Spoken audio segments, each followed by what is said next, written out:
You should feel honored, Rebecca said, swirling her champagne in the crystal glass our grandmother had left us. Not everyone gets to be maid of honor at the society wedding of the year. My name is Charlotte Warren, and I was watching my childhood best friend celebrate stealing my future with our grandmother's favorite champagne and our grandmother's favorite glass. The same grandmother who had trusted us to share her estate equally, believing until her last breath that her two beloved granddaughters would honor her wishes. Nothing to say, Charlie? Rebecca prompted, using the nickname she knew I hated. No tears about the money. No lecture about family loyalty. I kept my expression neutral as I studied her. The designer dress that probably cost more than most people's monthly salary, the enormous diamond ring her fiancé Thomas had surprised her with, the wedding planning binders spread across what used to be our grandmother's antique desk. Congratulations, I said simply. The wedding sounds perfect. She frowned slightly, thrown off by my calm demeanor. That's it? No drama? No threats to tell Thomas where the money really came from? Would it change anything? No, she laughed, taking another sip of champagne. The money's spent, Charlie. The venues are booked. The deposits are paid. And in 6 weeks, I'm marrying into one of Boston's oldest families. Everything I've always dreamed of. What she meant was everything she'd stolen from both of us. Our grandmother's estate was supposed to be split equally, enough for each of us to start our own lives, pursue our dreams. Instead, Rebecca had spent the past year systematically draining every account she could access, using her power of attorney and her knowledge of banking to move money around until there was nothing left. Well, I said, picking up my purse, I'm sure it will be beautiful. Don't be like that, she called as I turned to leave. We had fun spending it, didn't we? All those shopping trips, the spa days. I let you enjoy some of it before it was gone. I paused at the door, thinking of all the times we'd played in this house as children, all the summers spent listening to our grandmother's stories, all the promises we'd made to each other. You're right, Rebecca. I did enjoy it. More than you know.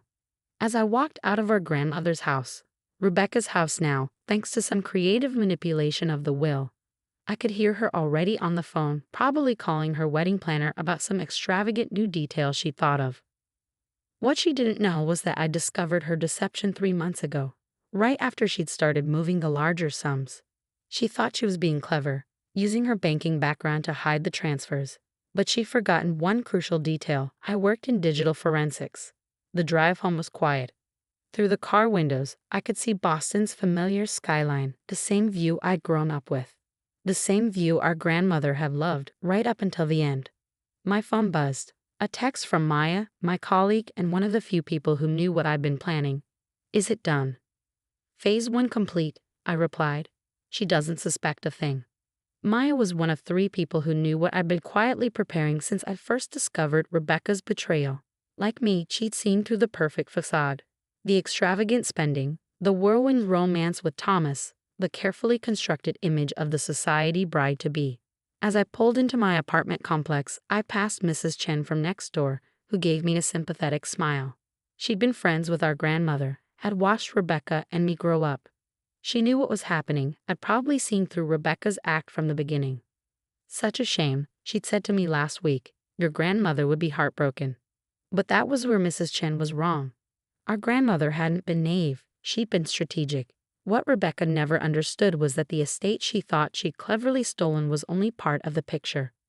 I entered my apartment and went straight to my home office, where Maya was waiting with our other conspirators, James from cybersecurity and Lisa, our grandmother's former secretary. Everything's in place, Maya said as I walked in. We're just waiting for your signal. I nodded, setting my bag down and looking at the wall of monitors they'd set up. Each screen showed different aspects of our plan: bank records, property deeds, social media feeds, and most importantly, the evidence we gathered of Rebecca's systematic theft. How long until she notices? Lisa asked, her legal pad already covered in notes. She won't, I replied. Not until the wedding day. That's what she cares about most, her perfect society wedding. I thought back to how this all started. Rebecca and I had grown up together, raised by our grandmother after our parents died in a car accident. We were more than cousins. We were sisters, best friends. At least, that's what I believed. But Rebecca had always wanted more. While I was content with our comfortable life, She dreamed of joining Boston's elite. When she met Thomas Bradford at a charity gala last year, she saw her chance. He came from old money, the kind of family she'd always envied. The first warning sign came when she started changing. Subtle things at first, like canceling our weekly dinners, becoming obsessed with social media and her public image. Then came the spending, designer clothes, luxury cars, lavish parties to impress Thomas's family. I trusted her when she said she was just enjoying our inheritance, celebrating our grandmother's memory. That was my first mistake. Show me the timeline, I said to Maya. She pulled up a detailed flowchart on the main screen. Phase 1 is complete. She believes you've accepted everything. Phase 2 starts next week, when the wedding vendors begin receiving their payment confirmations. James nodded. All the fake transactions are in place. As far as any of them know, they've been paid in full. And Thomas? I asked. Still completely in the dark about where the money really came from, Lisa confirmed. He thinks Rebecca's family was just, well off. I smiled slightly. Rebecca had played her part perfectly, crafting an image of old money and refined taste. She'd even started speaking differently, adopting the subtle mannerisms of Boston's upper class. My phone buzzed. A text from Rebecca. Don't forget, final dress fitting next week. Try not to look too devastated about the money. We wouldn't want to ruin the photos. I showed the message to my team. She really thinks she's won. Are you sure about the timing? Maya asked. We could expose her sooner, stop the wedding before. No, I cut her off. She wants her perfect day. Let her have it, right up until the moment it falls apart. I turned back to the monitors, watching as our plan continued to unfold. Rebecca thought she'd inherited a substantial estate and spent it all on her dream wedding. What she actually gotten was access to the smaller trusts, the one our grandmother had set up knowing it might be misused. The real estate, the investment accounts, the family business, all of that had been quietly transferred into a separate trust years ago. A trust that would only activate under specific conditions. Start the sequence, I told James. Make sure everything looks perfect right up until the wedding day. He nodded, fingers flying over his keyboard. The vendors are already set up. They all think they've been paid, but the actual transactions will bounce, I finished. Every single one of them, right in the middle of her perfect ceremony. The next few hours were spent finalizing details. Lisa reviewed the legal documentation one more time, ensuring everything was airtight. Maya coordinated with our contacts in the banking industry, making sure the transaction failures would be properly documented. And James worked his magic with the digital trails. Around sunset, my phone buzzed again. Another text from Rebecca. The flowers arrived for tomorrow's bridal shower. You really should see them, Charlie. This is what real money can buy. I showed the message to the others. She really has no idea what's coming, does she? Lisa said, shaking her head. Rebecca always did confuse wealth with worth. I replied, tomorrow she starts learning the difference. The morning of Rebecca's wedding dawned bright and clear, perfect weather for what Boston's social pages were calling the event of the season. I stood in front of the mirror in the bridal suite of the Fairmont Copley Plaza, adjusting my maid of honor dress while Rebecca fussed with her custom Vera Wang gown. Everything has to be perfect, she said for the 100th time, scrutinizing her reflection. Thomas's family expects nothing less. I smiled, checking my phone discreetly. A message from Maya flashed across the screen. All systems ready. Vendor payments failing in sequence. Don't worry, I told Rebecca, tucking my phone away. Everything will be exactly as it should be.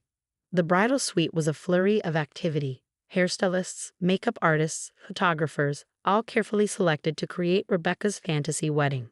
Each one had received confirmation of payment, not knowing that those confirmations were as hollow as the bride's promises.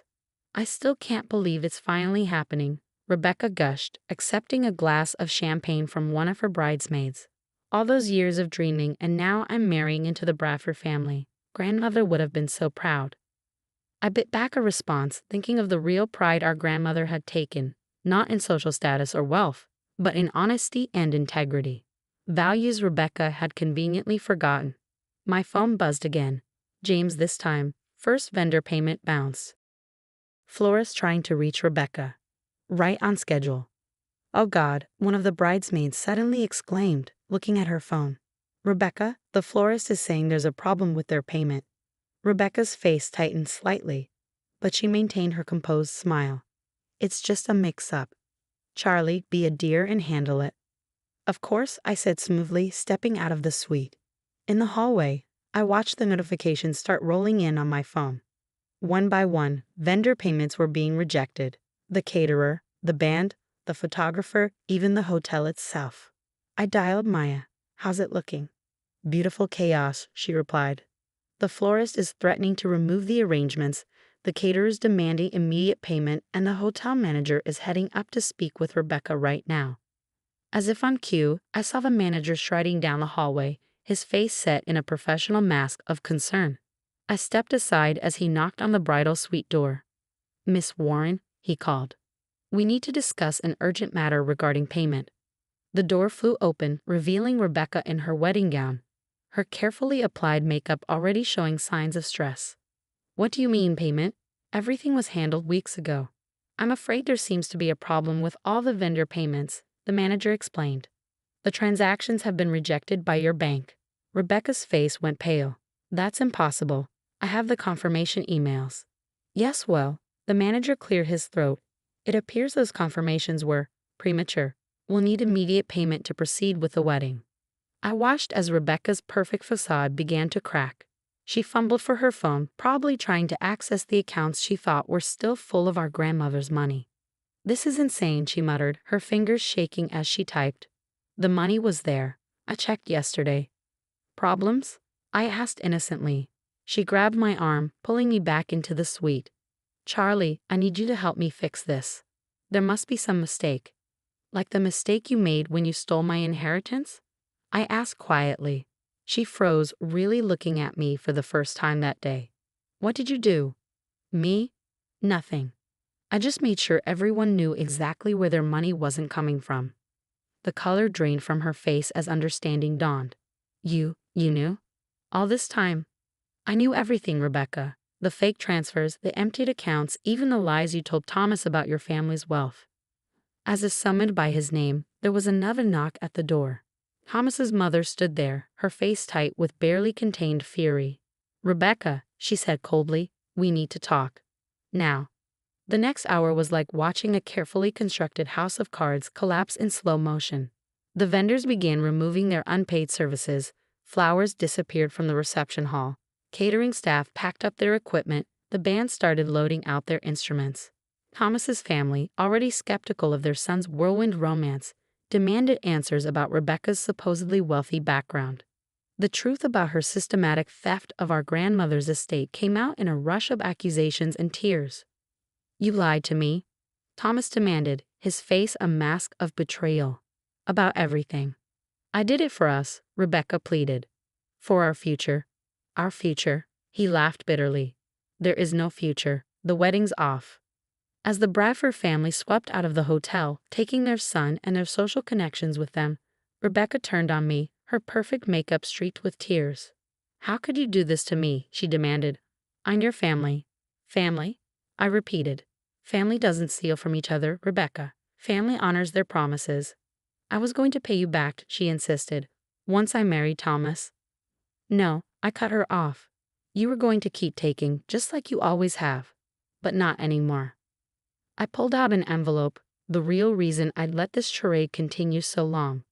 Grandmother left more than just the money you stole, I explained, watching her face as understanding dawned. She left instructions, conditions for the real inheritance.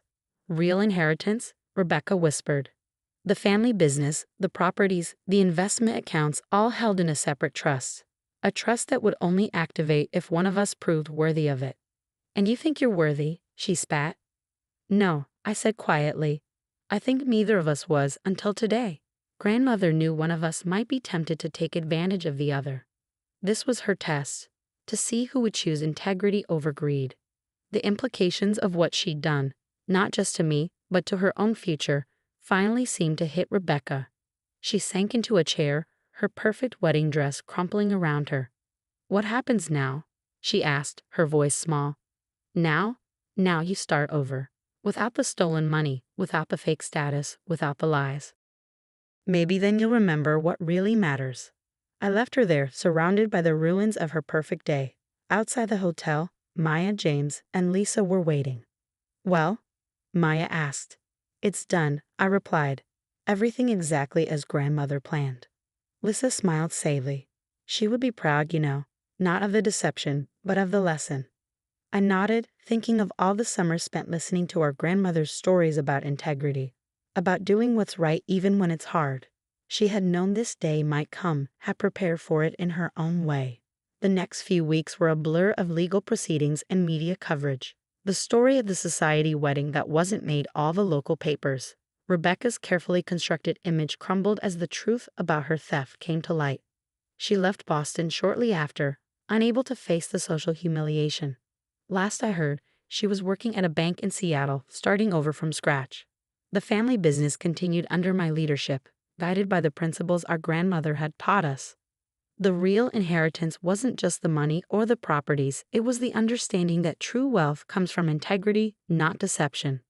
One afternoon, about a month after everything had settled, I sat in our grandmother's study, my study now, looking through old photo albums. Pictures of Rebecca and me as children, playing in this very room, unaware of the lessons life would teach us.